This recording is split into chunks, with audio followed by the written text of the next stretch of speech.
How do we like them apples? Yeah, Carl. Good job, Carl. Carl did that from Thigh and Smy, Bears Country Productions, so give props to him. Talk about that later when I'm on the live show with him, but I wanted to get out.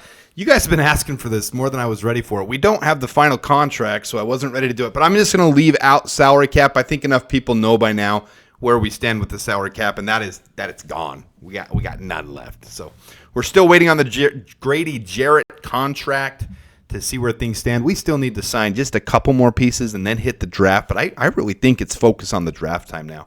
I think Ben Johnson, with that very serious look, that serious attitude he's got going on, I think that's ready for the pods to discuss what's going on in Bears world right now.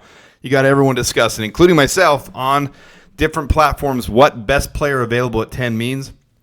We only have wide receiver 1 and 2, and we only have tight end 1. We do need an upgrade at running back. We know that. We know indications from what they interviewed at the combine. So there's indications what they could take, but it's wide open. Anybody telling you what they know for positive that they'll take? Sorry, it's wide open. So you can already see in here, I took Cam Scadaboo in this mock draft, guys. I just think the value in that first-round pick is too valuable, but I think there's one huge thing that I'm really sold on.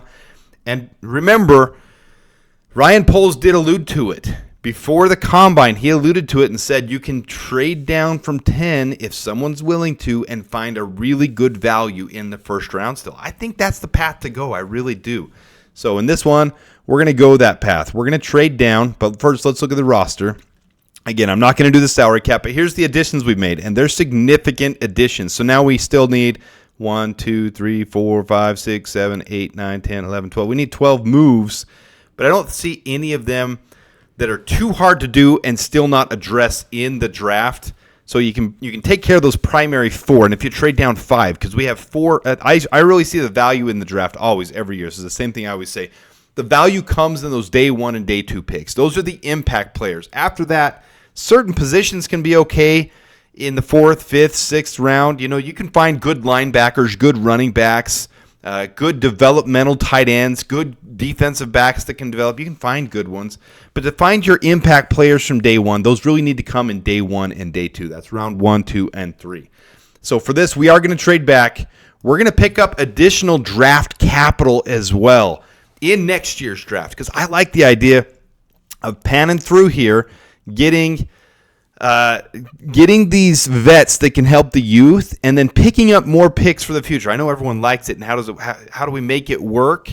But in this scenario, the Chargers need a couple things that would be worth them trading up for. 1, cornerback would be really valuable for them. 2, wide receiver would be, and 3, tight end would be. And they would be very interested in coming up for Tyler Warren. So in this example, they proposed it to me, and I did use PFN on this one only because PFN has the updated picks where they belong. So if you didn't see on my tweet, if you don't follow me on Twitter, which most of you don't, so please don't, the updated picks are 148. After they gave the comp picks out, we're at 1. We don't have any comp picks, by the way, just if anybody's wondering that one. 148, 233, and 240. And before, with what they estimated comp picks to be, we are thought to be 149, 235, and 242. Well, there weren't as many comp picks as they thought given out. So we have 148, 233, and 240. Not significant differences, but that's why I use PFN on this one, and who knows which one's going to be right. So for this, though, the Rich Hill trade value chart, which is generally accepted the more accurate one than the Jimmy Johnson trade value chart, the Chargers for trading up would get 369 in value, and the Bears would get 476. And for a trade up from 22 to 10, that's actually extremely realistic. So what we would get is their first rounder, so we'd swap. We'd get their second rounder, their fourth rounder, and next year's second. And that's actually pretty realistic on value of what it could be. So we're going to say the Chargers are aggressive.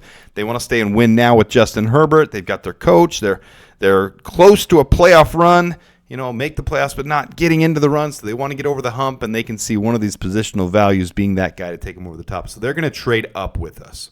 And with that, we're not dragging it out anymore. I'm not going position by position because I used to highlight the players as we weren't as close to the draft. Now, I think most of you guys know who the players are at this point. So I'm going to highlight, I like all of these picks. So Walter Nolan at 122, a lot of people think he'll still be there. So I love the pick there, and that would shore up our defensive line with Landon Jackson. We would have a stacked defensive line with a combination of vets and youth to develop behind them. I'll show I always do this in my mock drafts. I show the depth chart, assuming things go the way that I put them, how it would look. So I showed that at the end here.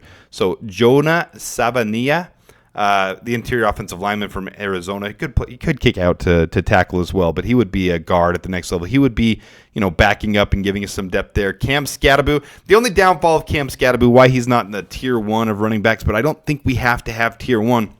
He's going to give us that bruiser role that also has extreme contact balance. So he's going to give you the 5, 6, 7 yard, where we need those, where we haven't had those. He's not going to have the breakaway speed, but we have other options there too.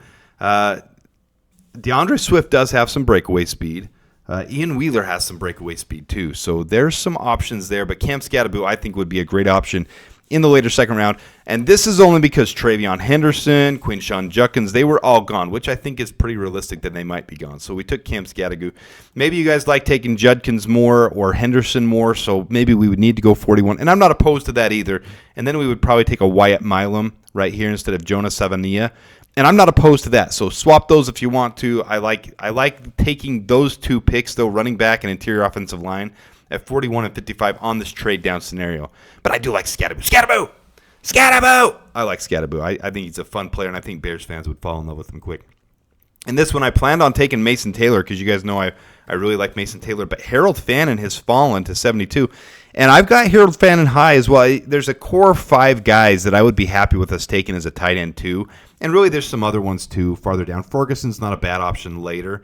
Helm isn't a bad option later as well. But I really like that core top 5, and Harold Fannin would fall within that. So I'm good with taking Harold Fannin right there at 72. The Bears used a combine visit on Ozzie Trapillo. We're going to take him to shore up the right side as well as swing tackle. Kieran Amagaji still the backup to Braxton, and we know from the press conference that Ben Johnson is happy with Braxton Jones this year. And if Braxton Jones is your weak spot, maybe Jonah Jackson could be considered the weak spot too on your offensive line. Those two guys are the weak spot. You've got a pretty stacked offensive line. It really is stacked if those two are your weakness. So I'm good with this. Have 2 really young guys to develop behind them. I haven't talked about linebacker Jeffrey Bossa nearly enough from Oregon. Really good option there. Hard hitter, good size, 6'2", I think, 235. Good replacement for Jack Sanborn. I'd be happy with him. There's a whole handful of linebackers here in the 5th round that I'd be happy taking. You guys know I love Jackson Woodard, but I've highlighted him too much, so I decided to go Jeffrey Bossa in this one. Dante Trader Jr. is someone I've highlighted for a 7th round pick to develop at safety. Good developmental safety. And then the same thing with Dante Thornton. Blazing speed, 4'3", 6'5". He would be the guy that could stretch the field for us. We've got Rome at the X who can high point anything. You got DJ who's a crisp and clean route runner, gadget guy. He could be lined up in the slot. He could be on the outside as well. Then you take Dante Thornton here, who's going to be the wide receiver 3 though. So I'm going to jump right into that with our overall scenario here. So here's all the needs, and here they are all filled except center and wide receiver 5. These are backups, so center and wide receiver 5. And if you walk away from the draft and these are your only 2 that you didn't fill, I'm actually really happy with that. And this is realistic of what could happen for the Bears. They could get into the draft, take the picks that they take, and then you're at the end, you have a couple, low-level needs to fill. Now, a lot of you guys have asked about Ricky Stromberg. When you've taken Drew Dahlman on a 4-year contract, I think it's more realistic to maybe try to develop someone like that. But you've also got a situation here on the offensive line where you got Ryan Bates. Remember, Ryan Bates, it seems like we're keeping him at this point. He could be the backup center, and then Ricky Stromberg would be the emergency center to come up from the practice squad. Because we're only going to keep 9 or 10 offensive linemen on the 53-man roster. So this might be the realistic look anyways, something like this at least. And then if he gets injured or has issues, then you can bring Bill Murray up, or you can have Ricky Stromberg fill in an emergency center as well. We'll see. I don't love the idea of not having a true backup center, but I also think Ryan Poles might be higher on Ryan Bates than I am. So take me off. Here are all your guys on the offensive line. I actually really like this. I like this offensive line a lot, period. So I want to get someone to develop behind, 2 guys to develop behind. That would be ideal for me, at least a couple guys in this draft. And then we have other options as well that were already on the team. So we move forward to the running backs and the quarterbacks. Nothing's going to change here. It never does.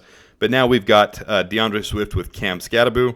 And Cam Skattebo would definitely give you the thunder punch. He's a guy that can plow through the line for sure, and he's got great contact balance. He's just not blazing fast. He's going to be a little slower. He'll get caught. He won't have the 70-yard touchdown runs.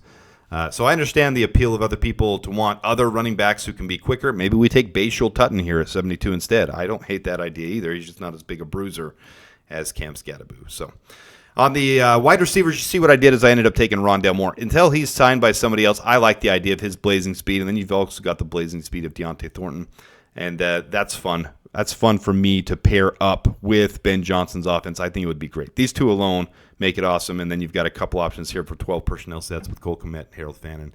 Durham Smythe, great blocking tight end, great tight end 3. Not opposed to him at all. Like him. All right, the defensive line.